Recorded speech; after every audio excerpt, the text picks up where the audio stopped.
მოგესალმებით მეგობრებო, ძველ ბათუმში ბერძნულ კაფე ელადაში ქალბატონმა შემოიტანა გასაყიდად წყავი. წინა ვიდეოში ზუსტად ვამბობდი, რომ მინდოდა წყავის გაკეთება და ავიღე 5 კილო. და აქვე მინდა გითხრათ, რომ თითქმის ვინანე. იმიტომ რომ ჯერ წავედი სამსახურში, ეგ წყავი დავტოვე სახლში. მერე ჩამოვედი სამსახურიდან წავედი მეგობარს დაუდგი გადასხმა, მოწამლული იყო. მერე მოვედი სახლში გვიან. სახლში რომ მოვედი, გავრეცხე ეგ წყავი.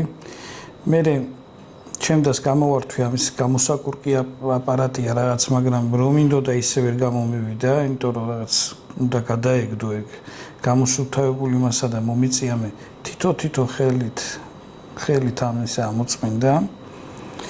შემდეგ ეს გამოკურკული წყავი ისევ გავრეცხე. დეტალურად გამოვკითხე ერთჩემს როგორ უნდა გაკეთებულიყო და თან რაღაცეები დაუწებნე და რა ვიცი, ზოგი ამბობს რომ ეგ კურკითაც კეთდება, ზოგი ამბობს რომ სასტიკად მოუწავლელია ეგ კურკა და ნუ ყველა თანხმდება იმაზე რომ პირველ რიგში უნდა მოიხარშოს ეგ მურაბა და ადუღდეს უბრალოდ წყალში, რომელსაც მე გადაუწურავთ.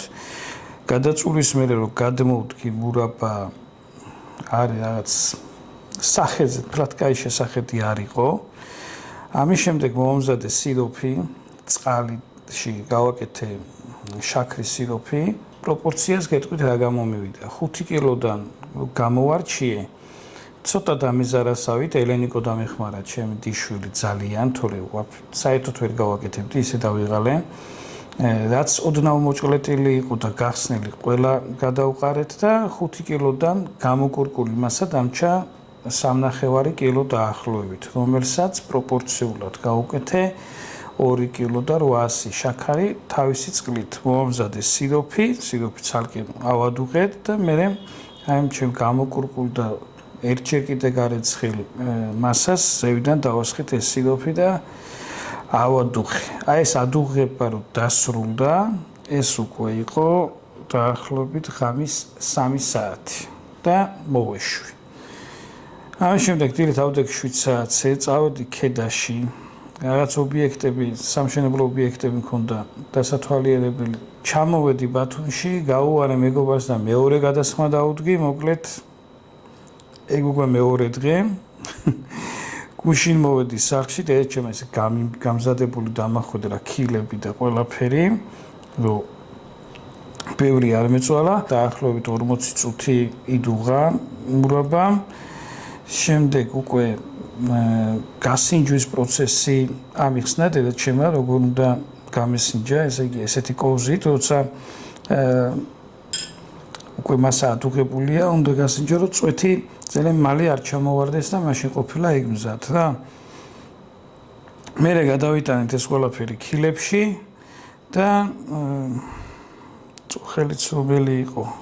2.5 იყო, რომ მორჩი ამას ქილებში ჩალაგებას და გავეგდე და დავიძინე. დღესაც ახლა ავდექი დილის 7 საათზე, რომ გამეპარსა წვერი, რომ კადრში ცოტა ნორმალური სახე მქონოდა. ხო და ეხლა ვაპირებ ამის დაეტიკეტებას და შენახვას. და ისტორიები რო ვკითხე დედაჩემს, რა როგორ ხდება თქო. ესე იგი, წყავის მურაბას და ძალიან ბევრი სახეობის მურაბას დედაჩემი ამზადებდა, მაგრამ ერთჯერ თეთრი ბალის მურაბა ცხონებულ მამაჩემს მოუტანია გასაკეთებლად 12 კილო და გოგოები ვერ დახმარებიან თუ რაღაცა და მარტო დედაჩემს და ელენეს მოუწია ამის გამოკურკვა შპილკით რა. და ეგ იყო რომ უთქვია დედაჩემს, რომ ეს არის ბოლო გაკეთება მურაბის, რომელსაც თქვათ კურკის გამოღება ჭირდებაო და მე არ ვიცი, რო გავსინჯე ძალიან მომეწონა და დიდ სიტყვას ვერ ვიტყვი, რომ მეტჯერ აღარ გავაკეთებ თქო, მაგრამ აი უდიდესი შრომა ჭირდება რა. ეხლა ეს ეხლა ვხვდები, რომ ვინმე თუ მაგალითად ესეთ მურაბას გჩუქნის გამოკურკულს. მე ახლა პირველად გავაკეთე წყავი ეგეთი რა. ის არაფერი არ ყოფილა მოცვის მურაბა ამასთან მიმართებაში. დაადგით ჩაასხი ეგეთი ვარიანტია. ამას თუ ვინმე გჩუქნის, ესე იგი ძალიან უყვარხარ. იმედია კიდე გავაკეთებ, იმიტომ რომ ბავშვებისთვის მინდა ზამთრისთვის რაღაცეები მოვაგროვოთ და უკვე ორნაირი ტყემალი გავაკეთე, მწვანილით და უმწვანილოთ, გავაკეთე მოცვის მურაბა, რომელიც ძალიან მოეწონათ, წყავის მურაბა არ ვიცი ჯერ არ მომიყვანია და რომ მოვიყვან, გავასინჯებ და გემრიელია ნამდვილად, უბრალოდ თუ მოეწონებათ ვნახოთ. და ეხლა დავაკრათ ეტიკეტები და კიდე ერთი პლუსი ზამთრის მარაგისთვის. ხო და მე თუ გაინტერესებთ კიდე მომწერეთ, რისი გაკეთება უფრო მოგიშლით ნერვებს და მზად ვარ გავაკეთო და ჩავწერო. კარგად ზანდებოდეთ, წარმატებებს გისურვებთ.